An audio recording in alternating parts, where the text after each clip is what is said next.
Hello dear students, welcome to simplest biology hub. I am Sharmila और आज हम microbes in human welfare lesson का last topic discuss करेंगे।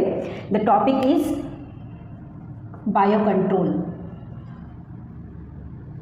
Bio control means biological things are use to control the pest और pathogen on plants.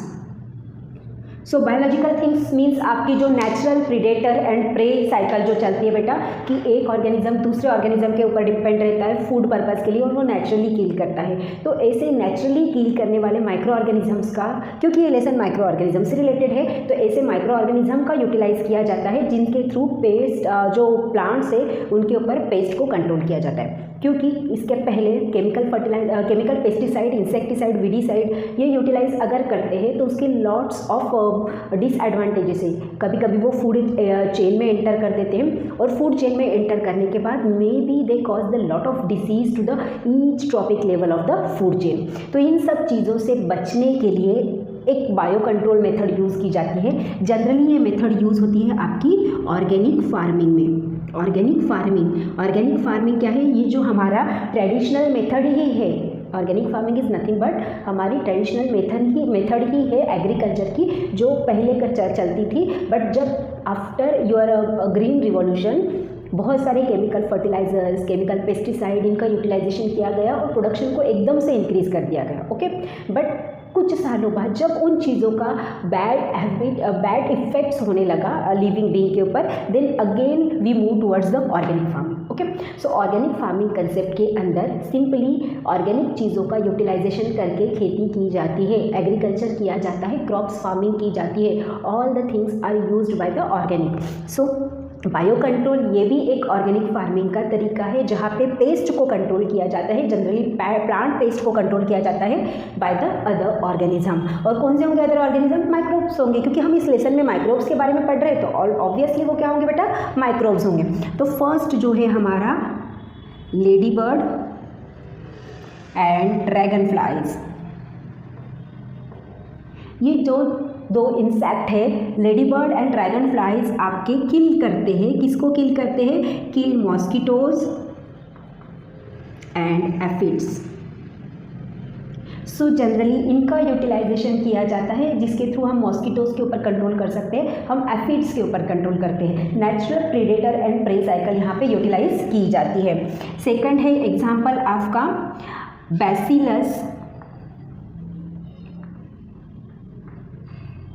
thuringiensis। Bacillus thuringiensis use किया जाता है, जिसे हम जनरली बीटी माइक्रोब कहते हैं। ये ऑर्गेनिज्म यूज़ किया जाता है टू कंट्रोल बटरफ्लाइज, कैटरपिलर। ये एग्जाम्पल आपके एनसीईआरटी में दिए हुए हैं। बटरफ्लाइज के कैटरपिलर क्या है? बटरफ्लाइज के कैटरपिलर का जनरली काम क्या होता है? ईटिंग। वो सिर्फ आपकी प्लांट की लीव्स को खाते हैं और ज़्यादा क्वांटिटी में प्लांट की लीव्स को ईट करने की वजह से प्लांट का वहाँ पे प्रोडक्शन कम होने की पॉसिबिलिटीज होती है। तो उनको कंट्रोल करने के लिए बैसिलस thuringiensis ये एक बैक्टीरिया है। इस बैक्टीरिया के स्पोर्स यूज़ की जाते हैं। इस बैक्टीरिया के स्पोर्स को वाटर के अंदर ऐड किया जाता है, वाटर का सोल्यूशन बनाया जाता है और उसे प्लांट के पर स्प्रे करते हैं, जिसकी वजह से अगर कैटरपिलर ने वो लीफ खा भी ली तो उसको गट प्रॉब्लम हो जाएगा, गट डिसीज हो जाएगा एंड देन वो वहाँ पे किल हो जाएगी। बैक्टीरिया thuringiensis का यूज आपका बायोटेक्नोलॉजी के अंदर किया गया है for the preparation of BT cotton, BT rice. ये आपका अगला वाला जो लेसन है बेटा बायोलॉजिकल एप्लीकेशन, उसके अंदर आपको क्लियर हो जाएगा कि जो बैक्टीरिया का जीन है वो बैक्टीरिया का जीन फाइनली प्लांट की बॉडी में ही डाल दिया। तो जो प्लांट की लीफ है, लीफ के अंदर नेचुरली आपका जीन चला गया कि कोई भी अगर कैटरपिलर उसको खाता है तो डायरेक्टली उसको गट डिसीज हो जाएगा और वो वहाँ पे किल हो जाएगा। सो द थर्ड एग्जांपल है इस सीरीज के अंदर आपका ट्राइकोडर्मा। ट्राइकोडर्मा एक फंगी है बेटा and this fungi is utilised by many insect and pest control. बहुत सारे पेस्ट को, इंसेक्ट को कंट्रोल करने के लिए ट्राइकोडर्मा इस फंगी का यूटिलाइजेशन किया जाता है। And the fourth one baculovirus is utilized to control numerous pathogen, बहुत सारे पैथोजन को बुल्को वायरस भी कंट्रोल करता है। बुल्को वायरस भी वायरस की ये एक कैटेगरी है जो बहुत सारे इंसेक्ट को, पैथोजन को जनरली ये कंट्रोल करता है बेटा, आपके आर्थ्रोपोड्स को कंट्रोल करता है। और आर्थ्रोपोड्स में हमें पता है सभी इंसेक्ट कैटेगरी आ जाती है जो प्लांट को मे भी नुकसान पहुंचाने की पॉसिबिलिटीज़ करती है। तो बुल्को वायरस एक नैरो स्पेक्ट्रम पॉपुलेशन के ऊपर वर्क करता है। It is work on narrow spectrum population. Narrow spectrum population मतलब एक छोटा सा एरिया है, तो एक छोटे से एरिया में एक स्पेसिफिक स्पेसिफिक ही है। स्पीसीज स्पेसिफिक मतलब सपोज ये किसी रोज़ के डिसीज़, रोज़ प्लांट के ऊपर होने वाले डिसीज़ को रोकता है, तो ये सिर्फ रोज़ प्लांट के ऊपर होने वाले डिसीज़ को ही अफेक्ट करेगा या पर्टिकुलर टाइप के डिसीज़ को ही अफेक्ट करेगा, दूसरों को इसका कोई असर नहीं होगा। तो एक नैरो रेंज में वर्क करता है, एक नैरो स्पेक्ट्रम की तरह वर्क करता है, इसलिए उसको नैरो स्पेक्ट्रम कहा जाता है। तो ये जो 4 एग्जाम्पल्स हैं, ये 4 एग्जाम्पल्स आपके NCERT में दिए हैं जो हमने यहाँ पे डिस्कस करे। These organism, these micro organism are used as a bio control, these are used as a bio control. इसके अलावा भी बहुत सारे एनिमल्स भी यूटिलाइज किए जाते हैं बायो कंट्रोल के लिए। जैसे सपोज आपके खेत में चूहों की संख्या बढ़ गई, तो चूहों को कंट्रोल करने के लिए नेचुरल प्रीडेटर कौन है चूहे का? बिल्ली। ओके, तो बिल्ली को पालना शुरू कर दिया। ओके, सो दिस तरह का नेचुरल प्रीडेटर जो है उनका यूटिलाइजेशन करके हम पेस्ट को या जो वी से दैट कि ऐसे ऑर्गेनिज्म जो हमारे क्रॉप्स को नुकसान पहुंचा सकते हैं उनको कंट्रोल किया जा सकता है। इस टॉपिक में नेक्स्ट टॉपिक है आपका इस सीरीज में जो लास्ट है इस लेसन का topic, that is the biofertilizer. Okay, the next topic is and biofertilizer, and it is the last topic of this lesson. This is the last topic of this lesson, biofertilizer. Okay, so again bio मतलब living thing and fertilizer means living thing used as a fertilizer. Okay, so biofertiliser mainly हमें 3 discuss करने हैं। कौन से? First है bacteria, fungi and cyanobacteria.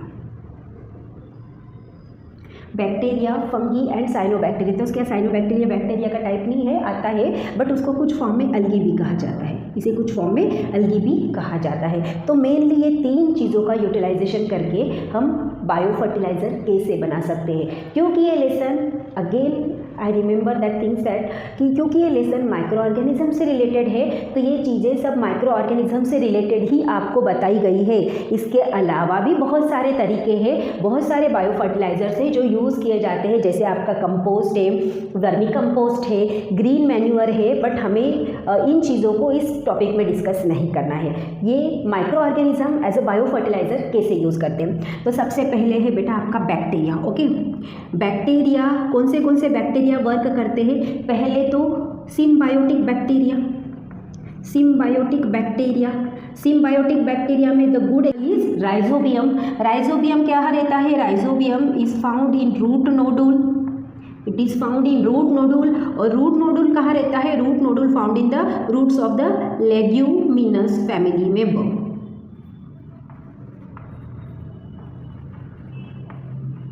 Example is groundnut. Root nodule क्या होता है ये हमने देखा है लोअर क्लासेस में, ऐसी रूट्स होती है। ओके, लेग्यूमिनस फैमिली मेंबर के जो लेग्यूमिनस मतलब जिनके लेग्यूम पाया जाता है, जिनके रूट के ऊपर नोड्यूल पाया जाता है, उस नोड्यूल को ही सेकंड वर्ड है बेटा लेग्यूम, उस नोड्यूल को ही सेकंड वर्ड है लेग्यूम। तो जिस फैमिली के मेंबर्स के जिस प्लांट्स के फैमिली के मेंबर्स के ऊपर रूट के ऊपर नोडल्स पाए जाते हैं, रूट के ऊपर गट्ठाने पाई जाती है, उसे लेग्यूमिनस फैमिली के मेंबर कहते हैं। तो ये जो ऐसे नोडल्स होते हैं आपके, okay, that nodule contain rhizobium bacteria,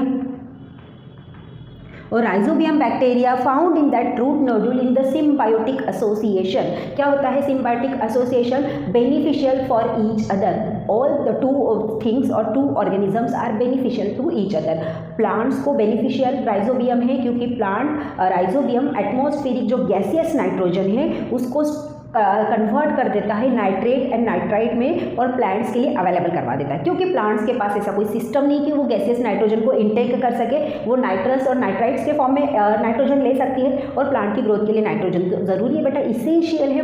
तो राइजोबियम क्या कर देगा बेटा अपना, राइजोबियम नाइट्रोजन को, एटमॉस्फेरिक नाइट्रोजन को नाइट्रेट्स या नाइट्राइट्स में कन्वर्ट कर देगा और प्लांट के लिए अवेलेबल करवा देगा। उसके बदले में प्लांट्स उसको रहने के लिए जगह देगी और खाने के लिए फूड मटेरियल देगी। Means both the organism rhizobium as well as plants both are beneficial to each other, दोनों एक दूसरे के लिए कैसे हो गए, बेनिफिशियल हो गए। और इस तरह के एसोसिएशन को सिम्बायोटिक एसोसिएशन कहा जाता है। इस तरह के मोड ऑफ न्यूट्रिशन को सिम्बायोटिक मोड ऑफ न्यूट्रिशन कहा जाता है। तो most important bacteria is the rhizobium bacteria, जो सिम्बायोटिक एसोसिएशन मोड में पाया जाता है लेग्यूमिनस फैमिली के रूट नोडुल के अंदर। सेकंड जो है कैटेगरी, फ्री लिविंग कंडीशन में दो बैक्टीरिया रहते हैं आपके, एक रहता है azospirillum and azotobacter. Azospirillum and azotobacter ये दो फ्री लिविंग बैक्टीरिया है। Means these are naturally found in the soil, ज़मीन के अंदर नेचुरली प्रेजेंट रहते हैं, जो एटमॉस्फेरिक नाइट्रोजन को फिक्स करने का काम करते हैं in the form of nitrates और nitrites. Okay, so these bacteria use as a bio fertilizer. क्यों नाइट्रोजन, क्योंकि नाइट्रोजन किसी भी प्लांट की ग्रोथ का प्राइमरी मॉलिक्यूल से, बायोमोलिक्यूल से, प्राइमरी बायोमोलिक्यूल से, जिसके थ्रू प्लांट की ग्रोथ को कंट्रोल किया जाता है। सेकंड है फंगी। फंगी कौन सी फंगी यूज होती है यहाँ पे यूज होती है माइकोराइजा। 2 मिनट स्पेलिंग चेक कर लो बेटा। यहाँ पे यूज होती है mycorrhiza, yes, mycorrhiza, your mycorrhiza. ये भी सिम्बायोटिक एसोसिएशन क्रिएट करती है। सिम्बायोटिक मोड ऑफ एसोसिएशन किसके साथ करती है, रूट्स ऑफ हायर प्लांट्स।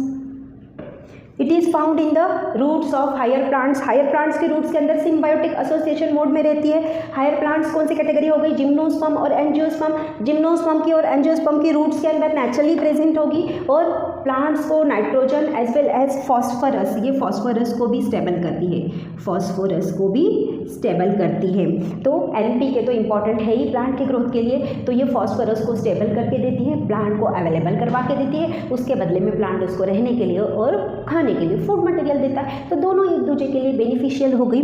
तो ये भी एक आपका माइक्रो ऑर्गेनिज्म की कैटेगरी है जो as a bio fertiliser use होती है इन हायर प्लांट रूट्स। कौन से हायर प्लांट्स होंगे बेटा, जिम्नोस्पर्म के और एंजियोस्पर्म के। तो मोस्ट ऑफ द जिम्नोस्पर्म की रूट्स के अंदर ये आपकी प्रेजेंट होती है।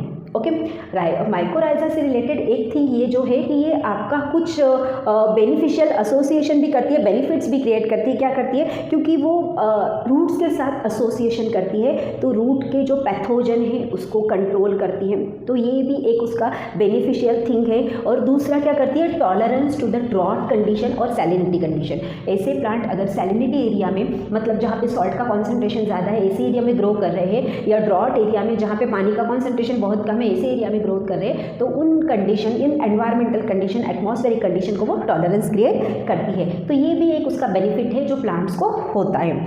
एंड जो थर्ड वन है हमारा साइनोबैक्टीरिया। थर्ड वन है हमारा बेटा साइनोबैक्टीरिया। सो साइनोबैक्टीरिया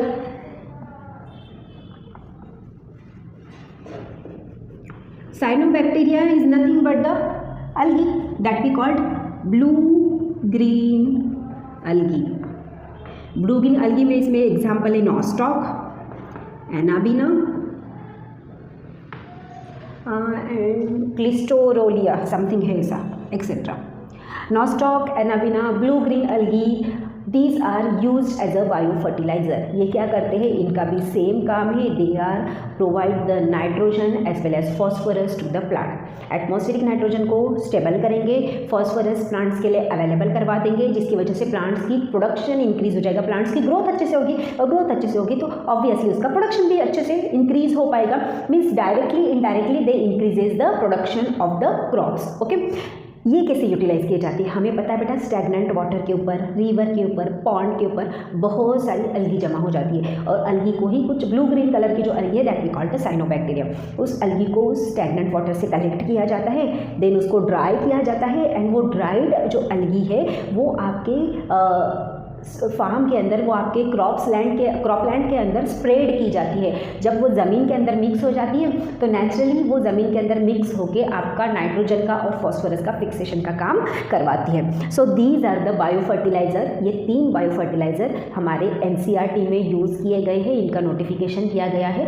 सो बहुत इंपॉर्टेंट है। इस लेसन का लास्ट टॉपिक है, MCQs आने की पॉसिबिलिटी है। वैसा कोई बड़ा या डिस्क्रिप्टिव क्वेश्चन तो इस एरिया से बनने की पॉसिबिलिटी नहीं होती जनरली, बट हाँ MCQs आपके बैसिलस thuringiensis के ऊपर या ट्राइकोडर्मा के ऊपर, साइनोबैक्टीरिया के ऊपर में भी पूछने की पॉसिबिलिटीज़ होती है। तो यहाँ पे हमारा microbes in human welfare lesson complete होता है। आई होप आपको ये लेसन बहुत अच्छे से समझ में आ गया होगा, और आज का वीडियो भी अच्छे से समझ में आ गया होगा। अगर आपको इस लेसन की पूरे वीडियोज़ की लिंक चाहिए बेटा तो डिस्क्रिप्शन बॉक्स में आपको वो लिंक मिल जाएगी, as well as Telegram channel की एक लिंक मिलेगी। अगर वहाँ पर आप जाकर सब्सक्राइब करते हो तो आपको वहाँ पर शॉर्ट नोट्स या माइंड मैप्स आपको ईजिली वहाँ पर अवेलेबल हो जाएंगे। Thank you everyone।